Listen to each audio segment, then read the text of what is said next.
Apa itu stroke ya? Stroke itu termasuk dalam gangguan pembuluh darah otak. Terjadi saat aliran darah ke otak itu terhenti. Nah, kenapa disebut dengan stroke? Stroke itu disebut karena dia gejalanya terjadi secara tiba-tiba. WHO menyatakan stroke adalah ketika terjadi gangguan defisit neurologis atau gangguan saraf berupa yang pertama kebas, yang kedua tangan tiba-tiba lemas, yang ketiga bicara tiba-tiba ngelantur atau bahkan tidak bisa bicara, dan yang keempat itu merasa nyeri atau pusing berputar, vertigo yang kita sebut-sebutkan. Nah, terjadi pada satu sisi, terjadinya pada saat tiba-tiba, itulah yang disebut dengan stroke. Nah, stroke itu terdapat dua macam, yaitu stroke iskemik 85% kasusnya dan 15%-nya kasus stroke hemoragik. Kenapa penting untuk mengetahui stroke itu ada dua? Karena stroke yang terjadi paling sering adalah stroke penyumbatan. Stroke penyumbatan itu terjadinya menimbulkan kecacatan. Ya. Sedangkan yang kedua, stroke pecah pembuluh darah itu terjadinya menyebabkan ketidaksadaran.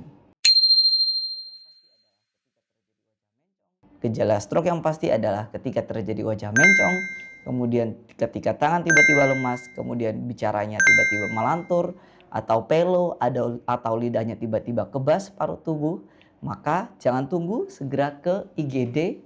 Dan yang perlu kita waspadai adalah ketika terjadi pasien stroke, jangan langsung segera menurunkan tekanan darahnya. Karena pada saat stroke, biarkan dokter yang mengetahui gejalanya tersebut untuk melihat kapan harus tekanan darahnya itu diturunkan.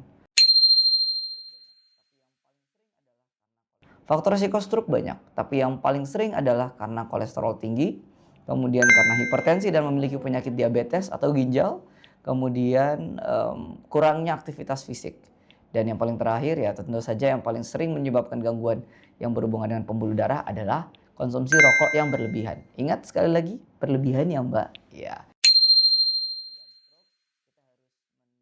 Jadi untuk pencegahan stroke, kita harus mencegah berupa konsumsi makanan atau pola hidup yang sehat, tekanan darah dan gula darah juga kita kendalikan, kemudian olahraga rutin minimal 30 menit, tapi yang paling penting bukan olahraganya tapi jenis olahraganya. Olahraga apa yang perlu kita lakukan? Olahraga seperti berenang, lari pagi, lari sore, lari malam, bersepeda. Kemudian gejala stroke yang paling penting apa sih? Yang paling harus kita wanti-wanti, segera ke rumah sakit. Jangan kita ke rumah sakit pada saat stroke-nya sudah parah, dibiarkan. Jadi ketika masih bisa bicara, ketika baru mulai terasa kebas, ketika baru mulai terasa vertigo, kita harus segera ke rumah sakit. Karena stroke semakin cepat semakin baik. Karena kita mengejar yang namanya time is brain. Waktu adalah sel otak. Jadi ketika sudah terkena stroke, yang pertama adalah tarik nafas, kemudian segera ke rumah sakit. Jadi kalau misalnya gejala-gejala yang sebelumnya dirasakan, segera ke rumah sakit, cari dokternya ya.